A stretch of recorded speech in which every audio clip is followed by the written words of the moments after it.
Joe, Don, thanks very much indeed. Nottingham Forest celebrating their first win at Anfield for 55 years. Who would have seen that coming after their 100% start to the season? 3 straight league wins in a row without conceding until today, Michael. That was not part of the script at half-time. No, tough one to swallow that. I mean, let's get it right. Forest played very, very well today. They looked dangerous going forward, and they hardly conceded any chances to Liverpool. Liverpool will be really disappointed with their performance. You know, whether it was because of the international break, everybody flying back, and not much time to recover. You can make all the excuses you like, but that wasn't what we expect from this Liverpool team. That looked like the perfect away game plan for Forest. Brilliant. You know, we mentioned at half-time the counter-attacking threat, and Hudson-Odoi there came up with the goods, cutting in on the left-hand side onto his strong foot. I thought they could have defended it better, Liverpool, but nonetheless, I have to agree with Michael. I thought they really, really deserved it. I was surprised Liverpool didn't shift gear and go again, but you have to give all credit there to Forest, going there, getting the result and a solid performance. Yeah, I mean, that was the interesting point. They did certainly make a few changes in the second half. It didn't bring the necessary changes that Slot was after. But what it does do, it just serves as a reality check. You can't discount any opponent in the Premier League. No, I mean, it's the first real big shock, I think, we've had in the Premier League this season. And it just shows you. We always say, don't we, anybody can beat anyone. Yeah. And, you know, with Manchester City winning the league so many times and the same teams being up there in recent years, you all of a sudden think, is it becoming a little bit one-sided? And then you get results like that, and it just reminds you of how difficult it is to win this Premier League and to win consistent games. Liverpool have been on a great run in recent times. It's not an easy place to go, Anfield. So fair play to Forest. That was impressive. No, I mean, the international break came at the wrong time for Liverpool, didn't it? You know, in rhythm, in sync, you're thinking, wow, the manager's come in, done an unbelievable job. But, you know, what Michael said there, you saw Man City find a way to win, and you're thinking, Liverpool, you've done so well, come off the break, you're right, you can say all the excuses, but you have to find a way. And I thought in the final third of the day, I was really disappointed with Liverpool. I thought their end product wasn't where it used to be and the sharpness wasn't there, but look, you have to give credit to Forest. Had fresh legs for that second half. So what were the instructions that Nuno gave you, and what he told you about the game plan, especially before the match as well, when you started on the bench? I think obviously we knew at a certain point that we're going to come on, hopefully.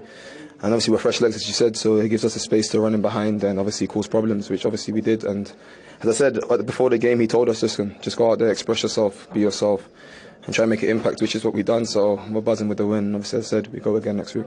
Yeah, and can you talk us through the goal? Because it was a nice shot. What was your vision when you were trying to, just cut on the inside?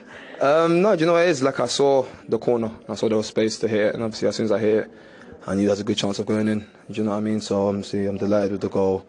I said the boys, we dug through throughout the whole game, and obviously it was a well-deserved, I think, win for us, definitely. We dug in from the bottom, and we started well, and we ended well, so buzzing with the win, as I said. We go again next week. How do you express yourself and show this freedom at Anfield, one of the toughest grounds in the Premier League, I think the manager, that's what he instills in us every single day to, he can give us instructions, but he just gives us that belief that we're good footballers, and wherever we go, whether we're playing at the City Ground or Anfield today, just to not change our style, and we've got to respect the opponents. But yeah, we really showed our quality, and I think we were good for the win. And defended really well, especially in the first half. What was key to disrupt Liverpool's flow? Yeah, we know that if they get the crowd on side here, it's really powerful. So we tried to have spells of possession. We knew they go man for man at the back and they'd leave spaces. We tried to exploit that when we could, limit our mistakes. Luckily, I got away with mine. And yeah, the defence were fantastic, but that's from front to back. 55 years. It's been 55 years the last time Forest won here in the league. So how big does it feel, and how much of a boost is it for you guys for the rest of the season? Definitely, it's a massive win. Of course, as I said, coming here is crazy. The atmosphere is amazing, obviously. And for us, we want to know that it was going to be a tough game from the start. So we made sure that we had the right mentality from the beginning, determination, which we showed throughout the whole game. So yeah, we're really buzzing with that. 55 years and then now it's done. So as I said, we're happy with what was happening today, but we can't just rely on this. We've got to go again and go next week. Well done, boys. Thank you. Thank you very much. Brilliant performance, and I suppose essentially the most important, display off the bench from Callum Hudson-Odoi, Karen. Yeah, I mean, you know what he's going to do when he's on that left. He's going to chop in onto that right foot. And he said he saw the little gap, but you still have to execute it. You still have to do it. And yeah, I thought he did really well. And we spoke about it, the counter-attack. It was always going to be their threat. Credit to them, Forest have nullified all the chances. I mean, it's a poor turnover there from Nunez. He's got to hold that up. And then this is a brilliant pass in behind. You know, Liverpool trying to keep that high line, but it's a great ball. And then, obviously, he was up against the right back that had just come on as well. So he's thinking, I'll get right at him and give him a bit of a run there. And fair play to Hudson-Odoi. It was a good finish. It's a great ball, isn't it, from Malanga, but he still had an awful lot to do, Hudson-Odoi. I mean, he picks the ball up there, and OK, if he goes past one, but he's still got Konate covering Conor Bradley, so he's almost got to wriggle past two, and he wriggles past one and uses Konate almost to bend it round right into that far corner. Everybody knows where he's wanting to put it, but as Karen says, that's the easy bit. The execution is the hard bit, and as you can see, Alisson nowhere near it. It had pace, it had direction, and it was a lovely finish. As a visiting team to Anfield, Yeah. is that the perfect way to come away with all 3 points? 3 points at Anfield doesn't matter how you do it. Does that go down as a smash and grab then? I wouldn't say that was a smash and grab. I thought it was quite controlled from them, but to go to Anfield and get 3 points. But I do think, though, maybe slot subs didn't really help. You know, moving Trent out of there, bringing Bradley on, who I thought got undone for the... He struggled slightly, Bradley, today, and he's a top young player, no question about it. But I thought maybe I don't know what the subs didn't really kick Liverpool on a gear, and I thought in that 1v1 and a couple of times he wasn't quite there today. The difficulty is we don't know the state of everybody. We don't know when they came back from international duty. Was it in the middle of the night? You know, how many miles they travelled. So and that can make a difference. Well, I just thought McAllister's your centre midfield player. He's won a World Cup. He's an unbelievable player. And putting a right back into midfield. I know everybody thinks that Trent can play midfield, and he can. But I just thought, well, that's a bit strange. So, but we know that he's been doing plenty of travelling. So you've got all that going on through the manager's mind. So you're trying to guess that as well. So as much as we can, you know, say, I'm not sure about that, and what about that substitution? You know, he knows how they're all feeling. He knows the miles that they've done. He knows the minutes that they've played. So you've got to give them a little bit of slack. Mo Salah being one of them? Mo Salah being one of them. I mean, another player, he played out in Egypt, and then I think he went to Botswana. So a fair bit of travelling from Mo Salah, and you know, if we're looking for an excuse for him, then there it is, a lot of travelling. He just was not at the races today. He just, everything he did seemed to not come off. You know, overhitting a ball there. His touch was poor. His decision making was really poor. He was shooting from tight angles and passing when he should have shot, and you know, and we just saw this throughout the whole game. It was just we know Mo Salah can have games like this. I mean, his numbers are absolutely outstanding, but we do know that his touch can be a little bit ropey at times. His decision making, when to shoot, when to pass, can be a little bit questionable at times. But today, everything he tried, Karen, didn't come off. I think it is the hardest time for a player coming off international duty. I don't know about you, Mo, but I definitely struggled, whether it be different styles, the travel, the energy. Sometimes it's just that connection and that fluidity, but we understand that, but you'd hope that doesn't cost Liverpool down the line. Yeah. Because you have to be so clean to try and win this Premier League, and I hope that doesn't, after the international break, doesn't come and bite them. I'll tell you what, let's get some post-match reaction to that shock win then for Nottingham Forest. Let's hear from the Liverpool goalkeeper. Here's Alisson. How do you describe that result today and the performance? It was a shame. Losing points at home is not good at all. But the opponent today was clear the way they want to play. They want only defend and play for one ball. We gave them this ball too easy when they score. Poor defensive from us. With the ball as well, we couldn't create much because of the way they defended, and also because of ourselves, a little bit lack of quality. Today, maybe more energy. Unfortunately, it's 3 points that we lost today was unnecessary. And I'm sure frustrating as well, because you did have so many opportunities and just couldn't break them down. Why do you think that was? Yeah, all the opportunities we had were not clear enough to score. I think the way they defend was great. They came here They throw themselves in front of the ball. It's hard to play against 11 players inside of the box. I think that's the reason, and maybe because we lack a little bit of quality today. We have to work for these things don't happen again. Thank you. Thank you. Well, there's no doubt Liverpool were the dominant force. Well, with the ball, I mean, 70% possession compared to Nottingham Forest 30. 5 shots on target only of their 14 shots on goal. I mean, that will come, you know, as pretty disappointing, really, for Arne Slot. And expected goals, they only really edged Forest in the end. I just wonder, and you talk about the unexpected, I suppose the unpredictability to certain sides after the international break. Will that mark Arne Slot's card for the October break now to see, you know, the next game, we've just got to be careful this doesn't happen again? Maybe. I mean, we're suggesting that could be a reason, because that wasn't a typical Liverpool game. Well, it's very different to what we've seen already. Absolutely, yeah. They've been very good in their 3 games. They left for international duty in red-hot form, beating Manchester United away 3-0. So it's just not what we expect. So we're scratching around thinking, right, what's different? And we've looked at it and thought, well, the preparation's different.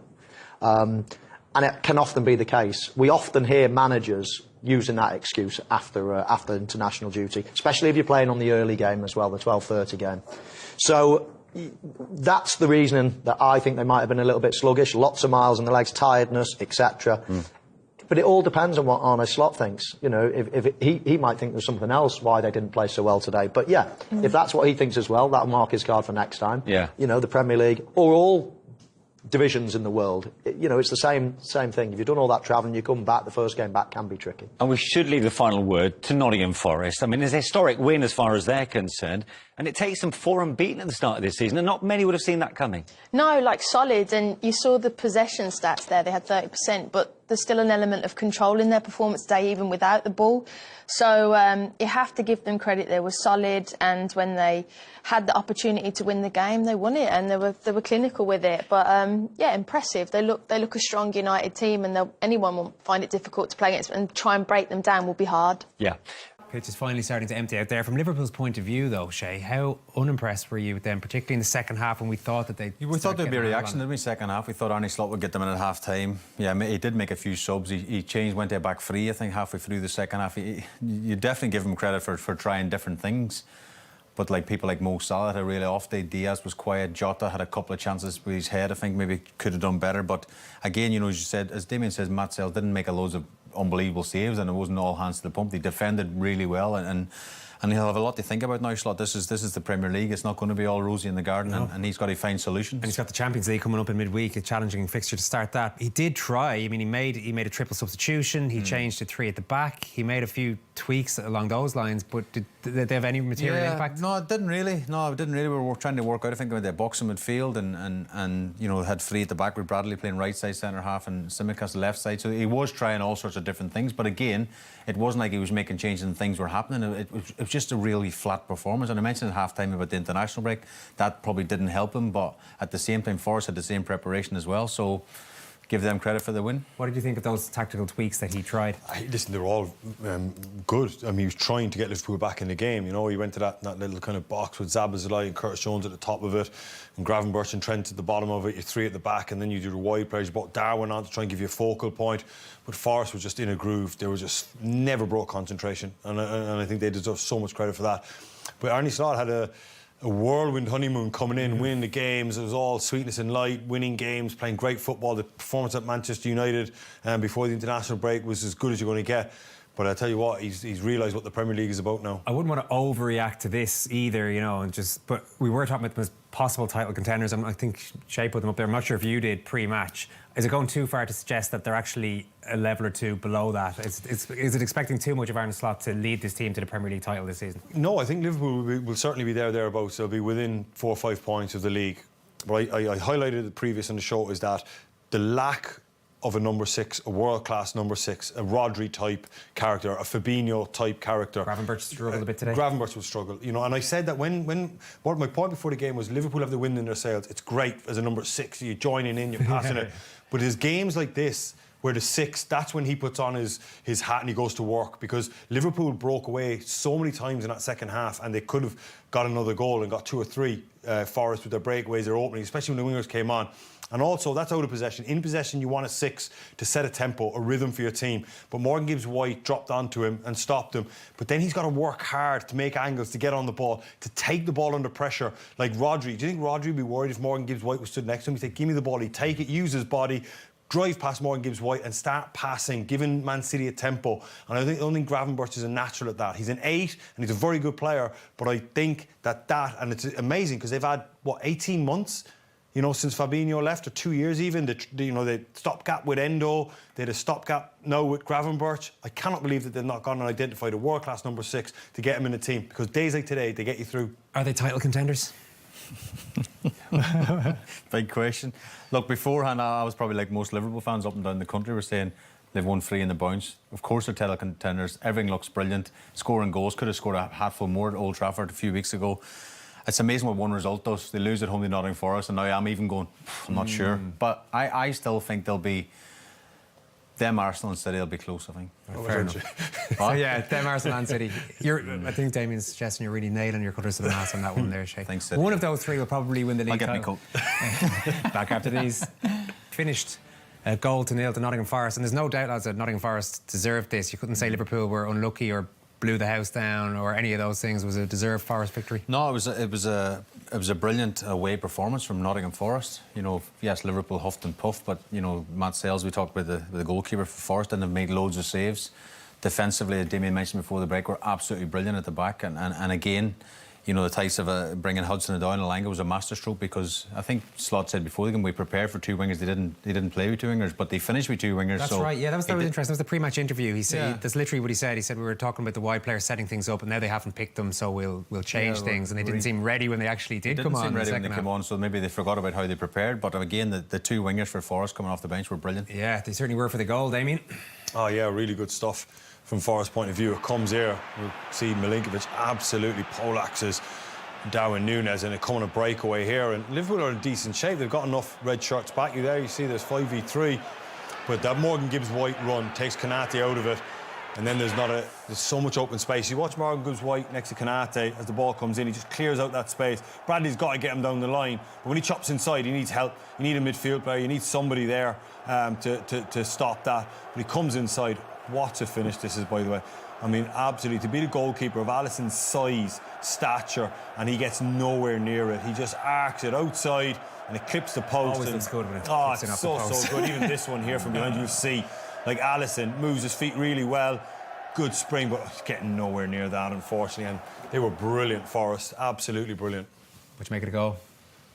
Yeah, fantastic, brilliant finish. I was only disappointed that Alisson didn't go, because I know how good he is. And sometimes as a goalkeeper, when you really drive and step and dive, sometimes you even surprise yourself. I'm not saying he should have saved it or would have saved it, but sometimes you can surprise yourself. It's a fantastic goal. As I said before, both wingers linking up from the right side to the left side, and a fantastic finish. They linked up the team just generally, Forest, certainly in the second half. They were breaking away. We were watching this thinking there could be a goal here in Forest for quite a while. They were. I mean, they grew into the game for sure. First half, I don't think, as you said there before, they didn't get into the box, I think, the whole of the first half. But I think the crowd as well was a bit flat today, and I think that played into Forest as well. They were kind of like just grew into the game, Owen, really, and the opportunity. So we showed them first too, because the linesman flag, it was minimalistic offside. We felt and think, why does he give offside and not play on the advantage till maybe something more positive comes from it? But again, they sniffed something that was there for them today at Anfield, and again the opportunities you see here, look, good on the ball. Woods again linking up play, just played for New Zealand during the week.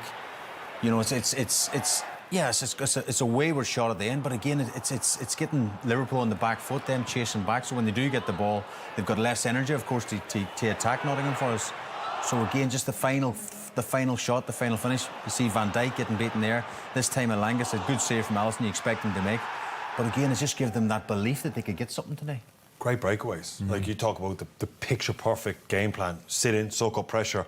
And a couple of better decisions, they would have had more chances. There were still 2 or 3 really good chances there for them, but really efficient on the break, exploiting the gaps. Liverpool were pushing, looking for a goal, a lot of space in that midfield, and they absolutely took it. We can have a little look at Liverpool's chances as well. They were not as plentiful as we might have imagined they were going to be, but they possibly could have got something. Well, Liverpool plentiful. They weren't as clear cut as what you were thinking. Liverpool were getting into good positions on the edge of the box.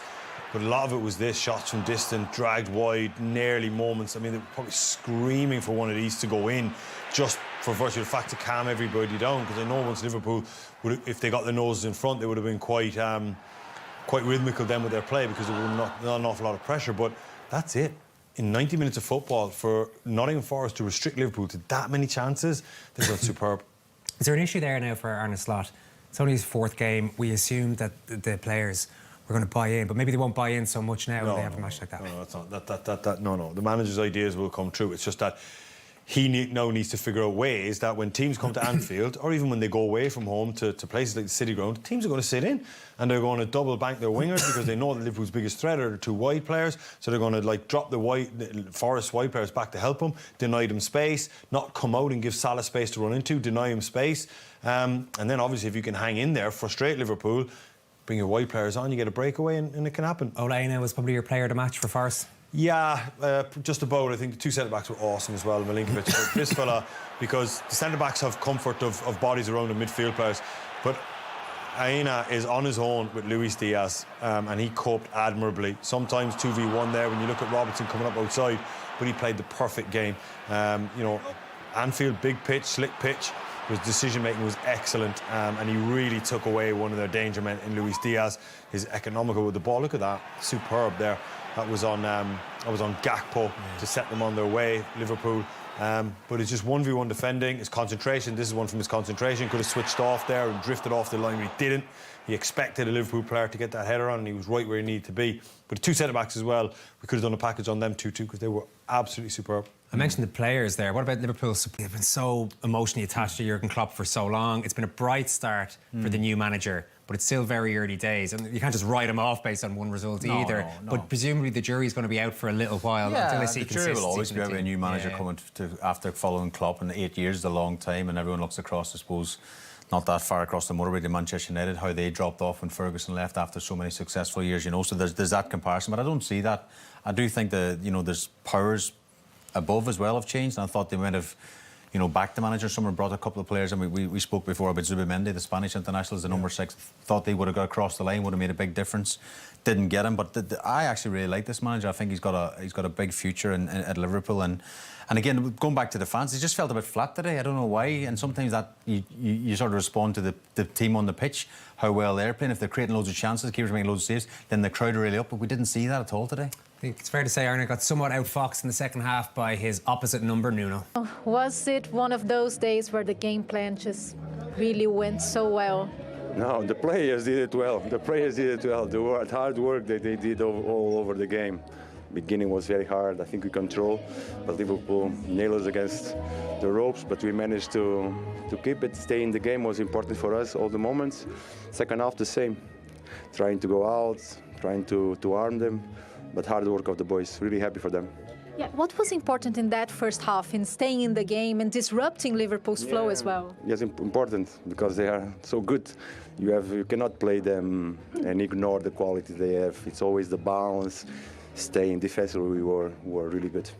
And on the second half, of course, you started with different wingers, and then you bring Elanga and Hudson-Odoi, and then they're both directly involved in the goal. So that was the plan, just trying more things in the second half, maybe? No, because the hard work that Elliot and Nico did to balance the team was impossible to last 90 minutes. It was impossible.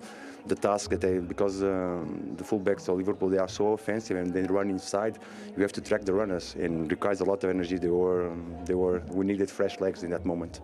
Yeah, and how important were these individual duels? Because Alex Moreno, for example, handled Salah really well. Very well, very well. And the other side, also with Diaz.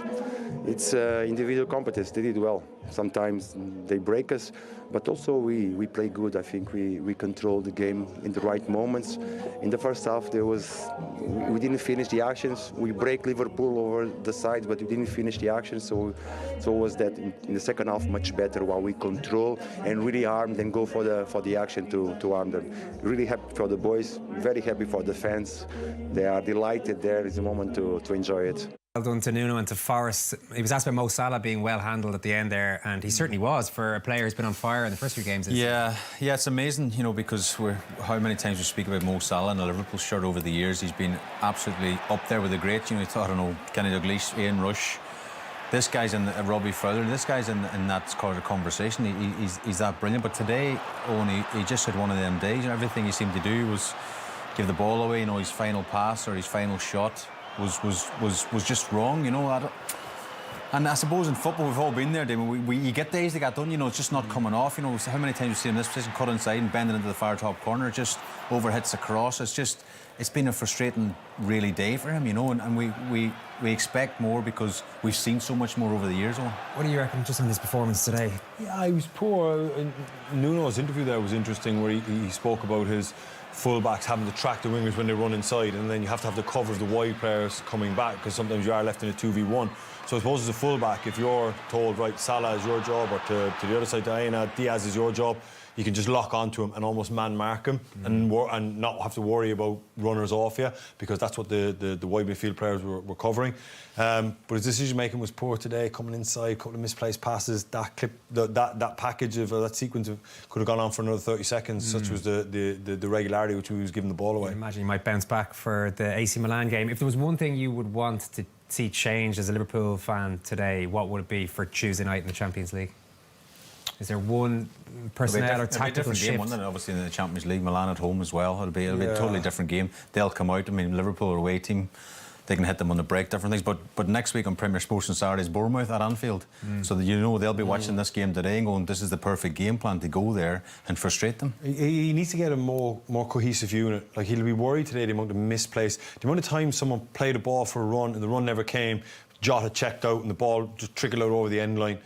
That'll be concerning to him as to, like, why were we not on the same level? You can put it down to the international break, but he'll have to speak about that during the week in training and say we need to get on each other's wavelength and hopefully have more fluidity. Well, how many times they've worked that system, you know, the three at the back, the box and midfield.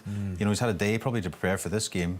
But he also said in his pre-match comments about, well, they've done the pre-season, they're prepared for the next 20, I think it's 21 days, they've got 7 games or 22 days or something, so they've got a really busy schedule. So it's difficult for a top manager to do too much work and training as well with different systems. But particularly when he hasn't had any players. It's not like he's bringing in his own players. Obviously, Chiesa's come in late in the transfer window. He wasn't even in the squad today, so we'll see if he's OK for midweek. But usually a manager comes in, they get a few of their new signings and they can implement their style with players who fit, but he's having to take whoever's there and try to mould them. That's what I'm saying. Like, we spoke about Gravenberch before, we spoke about him after.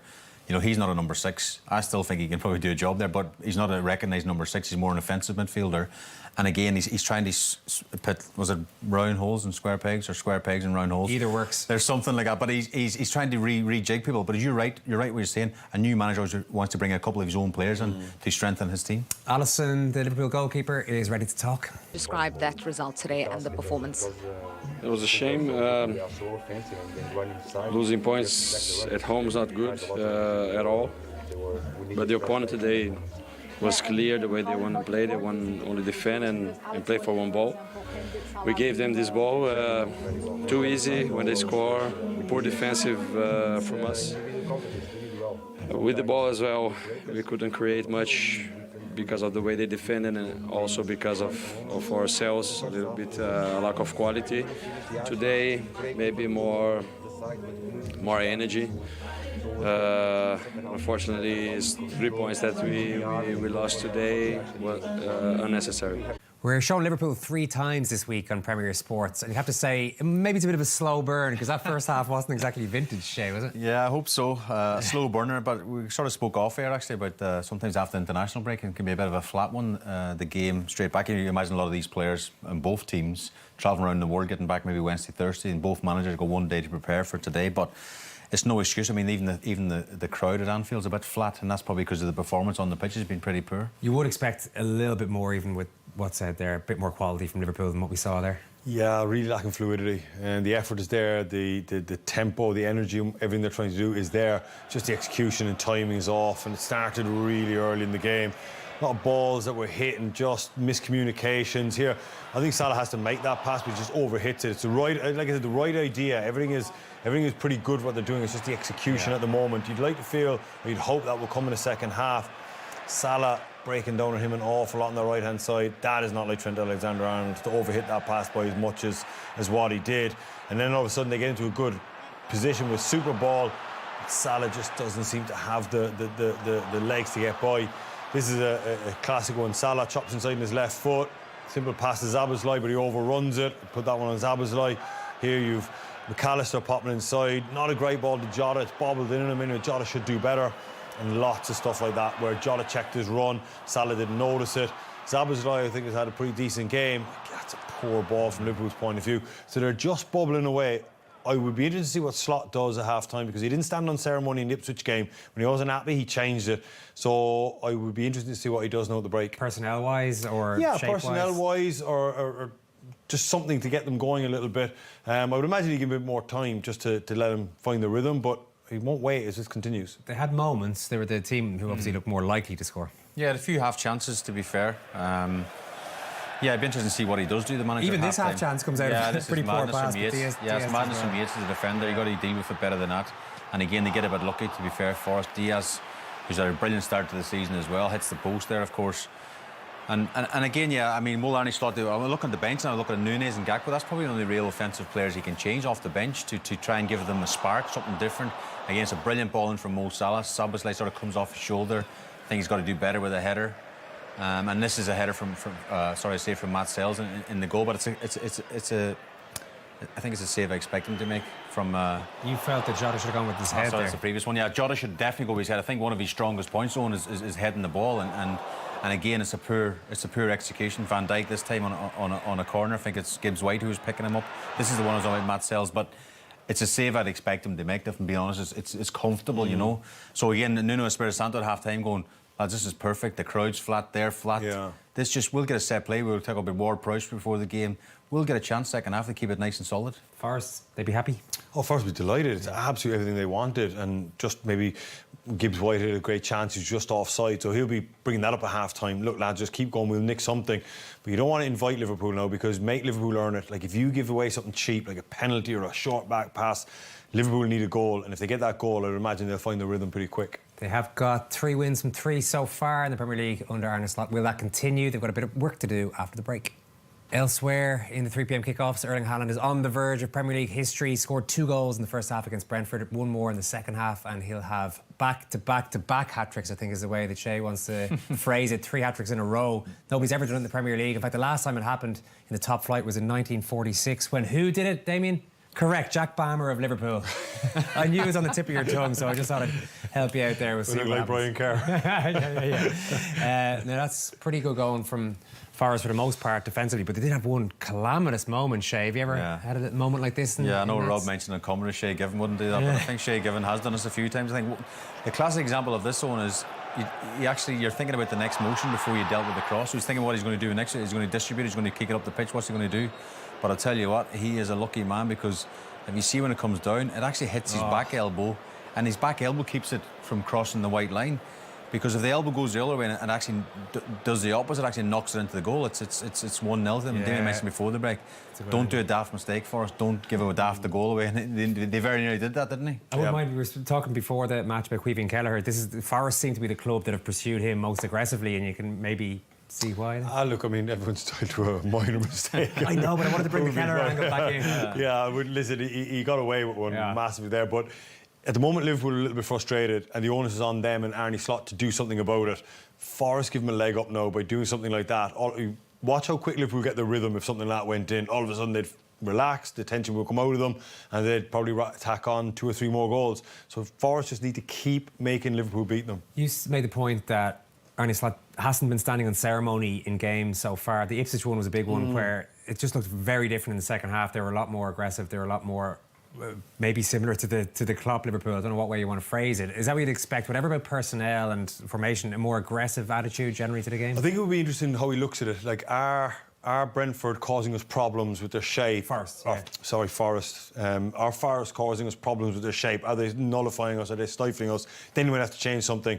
But all Liverpool's problem will be caused by Liverpool and their lack of cohesion. So I think he'd be willing to give the players, hey, listen, you got 10, 15 minutes, everyone just relax. You'd be trying to tell the players just chill out and find a bit of rhythm. But I tell you what, if it gets to 60 minutes and it's still like this, I would imagine that he won't wait around. Yeah, I don't think he's going to shy away from it. I mean, it's interesting as well, Arne Slot, obviously the games Ipswich away and Man United away a couple of weeks ago, teams have come out. He have to get used to this at Anfield especially. You know, you go to Anfield as an away team, you're going to sit in a relatively low block, defend deep and try and hit something on the break. So him as a manager is going to have to find a way to break this Forest team down. They've got the Champions League now as well. We talked about this pre-match. And really, they could have probably done an easier afternoon today where you get 1 or 2 ahead and you can maybe start thinking about resting players. Damien's right. It's amazing if one goal goes on. Kind of the pressure cooker of Anfield just sort of relaxes and actually everyone wants the ball and creating chances. But the longer this game goes on, it can have the opposite effect at Anfield as well. There's moans and there's groans and the crowd can get on the players' backs a little bit as well. So it'd be interesting to see how second half plays out. We're talking a lot about the players that might come off the bench or what changes he might make, but like Salah's been on fire so far. Luis Diaz, we didn't really get a chance to speak about pre-match. He's been brilliant and he was good again on international duty by all accounts. Had a wonder assist, if there is such a term, for Colombia against Argentina. So surely these kind of players will come to the fore and press their advantage over. You think so, but he won't. You know, for past glories, he won't keep him in the team. If the player's not having a good day, you know, then he will whip him off. And I think, you know, Salah's done some good things, but a lot of the players have been breaking down his side. So I would imagine that maybe a central change with Cody Gakpo, you know, maybe don't play with number 9 because they've got 2 bruisers at centre half in Murillo and Milinkovic, you know. So I would imagine he might think maybe I get Nunez on, you know, just to kind of give us a focal point, or maybe I don't want to play with a 9, but he would certainly be thinking of ways to get them a little bit of rhythm.